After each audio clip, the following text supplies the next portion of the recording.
Kembali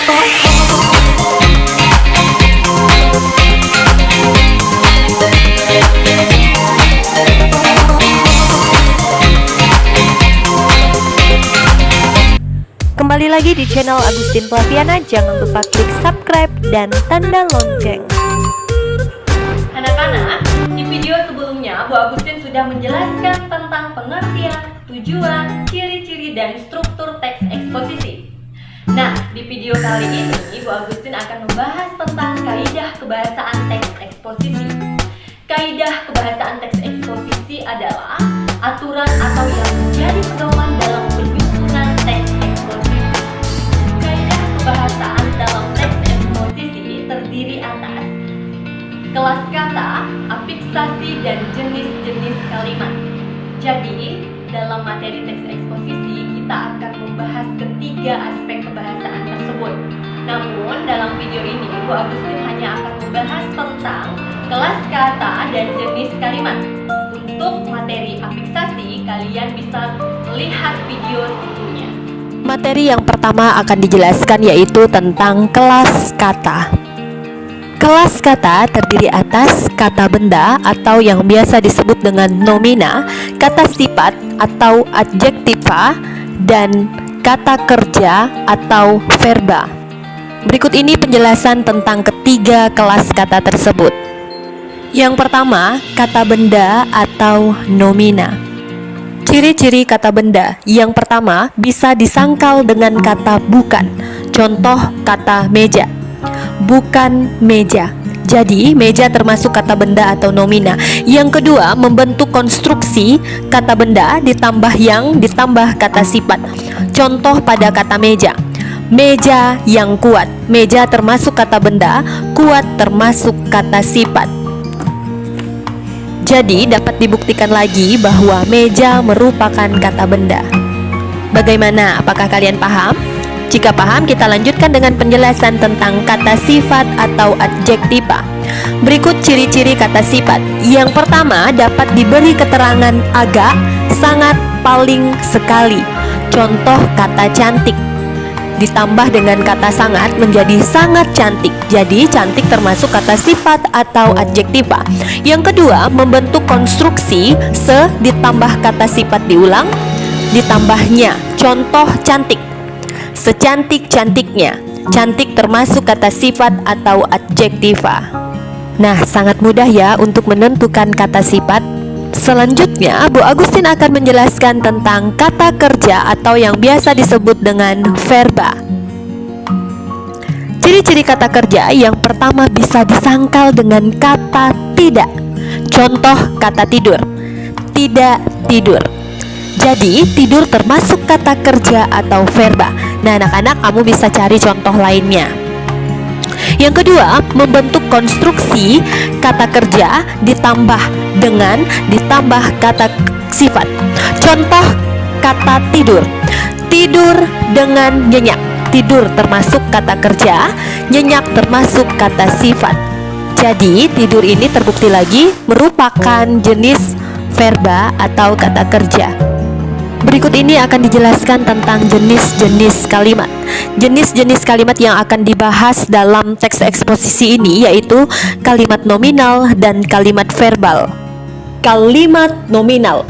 Kalimat nominal merupakan kalimat yang berpredikat selain verba atau kata kerja. Kalimat nominal dapat berwujud kata benda atau frasa benda, kata sifat atau prasa sifat, kata bilangan atau prasa bilangan, dan prasa preposisi. Perhatikan contoh kalimat berikut ini. Ibunya seorang guru. Pada kalimat ini predikatnya yaitu seorang guru. Seorang guru merupakan prasa benda. Sedangkan kata ibunya merupakan subjek. Perhatikan contoh kalimat lainnya. Adikku sangat cantik. Kata sangat cantik menduduki fungsi sebagai predikat. Sangat cantik merupakan prasa sifat. Adikku menduduki fungsi sebagai subjek. Contoh lain, kambingku 5 ekor. Kambingku menduduki fungsi sebagai subjek. 5 ekor menduduki fungsi sebagai predikat. 5 ekor merupakan prasa bilangan. Ia di sana. Ia merupakan subjek. Di sana menduduki fungsi sebagai predikat. Kata di sana merupakan prasa preposisi. Oke anak-anak, kalian sudah paham ya tentang jenis kalimat nominal. Berikutnya, Bu Agustin akan menjelaskan tentang jenis kalimat verbal. Kalimat verbal. Kalimat verbal adalah kalimat yang berpredikat verba atau kata kerja. Contoh, Dika menendang bola. Dika merupakan subjek. Kata menendang menduduki fungsi sebagai predikat. Bola menduduki fungsi sebagai objek. Kita lihat predikatnya. Predikatnya kata menendang. Menendang merupakan verba. Jadi harus diingat bahwa kalimat verbal merupakan kalimat yang predikatnya merupakan kata verba atau kata kerja. Berikut ini kita akan mempelajari tentang jenis kalimat verbal. Yang pertama, kalimat aktif transitif. Kedua, kalimat dui transitif. Ketiga, kalimat semi transitif. Keempat, kalimat aktif intransitif. Dan yang kelima adalah kalimat pasif. Berikut penjelasannya. Oke anak-anak, Bu Agustin akan menjelaskan jenis-jenis kalimat verbal yang tadi Bu Agustin sudah sebutkan. Kita akan mendengarkan penjelasan yang pertama, yaitu kalimat aktif transitif. Kalimat aktif transitif yaitu kalimat yang harus memiliki objek. Contoh, ia membaca buku pelajaran. Ia menduduki fungsi sebagai subjek. Membaca menduduki fungsi sebagai predikat. Buku pelajaran menduduki fungsi sebagai objek. Kalimat ini memiliki objek, yaitu buku pelajaran. Jadi, kalimat ini tergolong ke dalam jenis kalimat aktif intransitif. Karena kalimat ini memiliki objek, yaitu buku pelajaran. Demikian tadi penjelasan tentang kalimat aktif intransitif, yaitu kalimat yang memiliki objek. Berikutnya, jenis kalimat dui transitif. Kalimat dui transitif adalah kalimat yang membutuhkan objek dan pelengkap. Perhatikan contoh kalimat berikut ini. Ibu menjahitkan adik saya baju baru. Ibu merupakan subjek. Menjahitkan merupakan predikat. Adik saya merupakan objek. Baju baru merupakan pelengkap. Kalimat ini digolongkan ke dalam jenis kalimat dui transitif karena kalimat ini membutuhkan objek dan pelengkap. Objek dan pelengkapnya yaitu objek adik saya, pelengkapnya yaitu baju baru. Jadi kalimat ini tidak memiliki makna yang jelas jika tidak disertai dengan objek dan pelengkap. Berikutnya kita akan mendengarkan penjelasan tentang jenis kalimat semi transitif. Kalimat semi transitif yaitu kalimat yang boleh diikuti objek, boleh juga tidak. Perhatikan contoh berikut ini. Adik menulis. Adik merupakan subjek. Kata menulis menduduki fungsi sebagai predikat. Kalimat ini hanya terdiri atas subjek dan predikat, tidak memiliki objek. Namun pada kalimat ini kita tetap mengerti maknanya. Jadi walaupun tidak ada objek, kita tetap mengetahui bahwa adik sedang menulis. Perhatikan contoh berikut ini. Adik menulis cerita. Adik menduduki fungsi sebagai subjek, menulis sebagai predikat, dan cerita merupakan objek. Jadi kalimat ini terdiri atas subjek, predikat, dan objek. Jadi kalimat ini memiliki objek. Jadi jelas sekali bahwa kedua kalimat ini merupakan kalimat semi transitif. Artinya boleh menggunakan objek, boleh tidak. Jadi ada atau tidaknya objek pada kalimat tersebut, kita tetap mengetahui maknanya. Berikutnya, kita akan mempelajari tentang kalimat aktif intransitif. Kalimat aktif intransitif merupakan kalimat yang tidak menggunakan objek. Contoh, polisi bersenjatakan pistol. Polisi menduduki fungsi sebagai subjek, bersenjatakan menduduki fungsi sebagai predikat. Pistol merupakan kata yang menduduki fungsi sebagai pelengkap. Jadi pistol bukan objek ya, tetapi sebagai pelengkap. Contoh kalimat ini kalimat yang tidak menggunakan objek.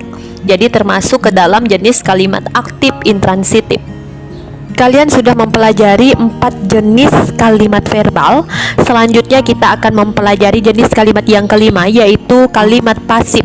Kalimat pasif merupakan kalimat yang subjeknya mendapat atau dikenai suatu tindakan yang dinyatakan dengan predikat. Kalimat yang predikatnya dibubuhi dengan imbuhan di, kean, dan ter. Jadi pada kalimat pasif, subjeknya mendapat atau dikenai suatu tindakan. Perhatikan contoh kalimat berikut ini. Tanaman itu disirami oleh ibu. Tanaman menduduki fungsi sebagai subjek. Disirami menduduki fungsi sebagai predikat. Oleh ibu menduduki fungsi sebagai objek. Jadi, subjeknya yaitu tanaman itu mendapat perlakuan yaitu disirami. Jadi kalimat ini merupakan kalimat pasif karena subjeknya dikenai tindakan. Perhatikan pada bagian predikat kata disirami mendapat awalan di. Perhatikan contoh kalimat selanjutnya. Buronan narkoba tertangkap oleh polisi kemarin sore. Buronan narkoba menduduki fungsi sebagai subjek, tertangkap menduduki fungsi sebagai predikat, oleh polisi merupakan objek, kemarin sore merupakan keterangan, yaitu keterangan waktu. Pada kalimat ini, subjeknya yaitu buronan narkoba mendapat perlakuan yaitu tindakan tertangkap. Pada bagian predikat menggunakan awalan ter. Jadi, kalimat ini merupakan kalimat pasif. Berikut ini akan dipaparkan tentang ciri-ciri kalimat pasif. Yang pertama, subjek dikenai tindakan oleh objek. Yang kedua, kata kerja selalu berimbuhan di, kean, atau ter. Yang ketiga, biasanya diikuti kata oleh atau dengan. Yang tadi penjelasan tentang kaidah kebahasaan teks eksposisi, yaitu tentang kelas kata dan jenis kalimat. Semoga apa yang dijelaskan oleh Bu Agustin dapat dengan mudah kalian pahami dan dapat membantu kalian untuk belajar di rumah. Tonton terus video pembelajaran Bu Agustin. Sampai jumpa di video pembelajaran berikutnya. Dadah.